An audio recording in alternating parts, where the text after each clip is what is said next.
Hello guys, welcome back to the channel. In today's video, I'm going to show you how to find the Lava Fisherman in Fish It game on Roblox. Okay, let's get into it guys. Here I have a quest to talk to the Lava Fisherman, and if you want to find him, we need to go to the Kohana Volcano. You can use your boat to go there. Okay, you just need to follow the guide, and I have arrived at the Kohana Island, and you're going to find the volcano. Okay, guys, the volcano is here. This is a way to go to the Kohana volcano. You can follow this way. You can find this place in Kohana Island.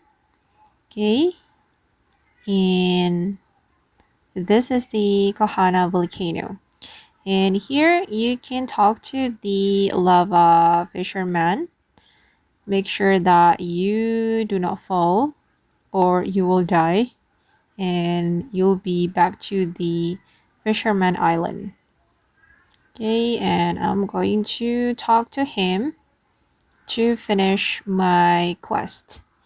I need to be super careful. Okay, almost there. And I'm going to talk to him. And wow, I got lava rod. Okay guys, and that's how we can talk to the lava fisherman in Fish It. Thank you so much for watching and bye.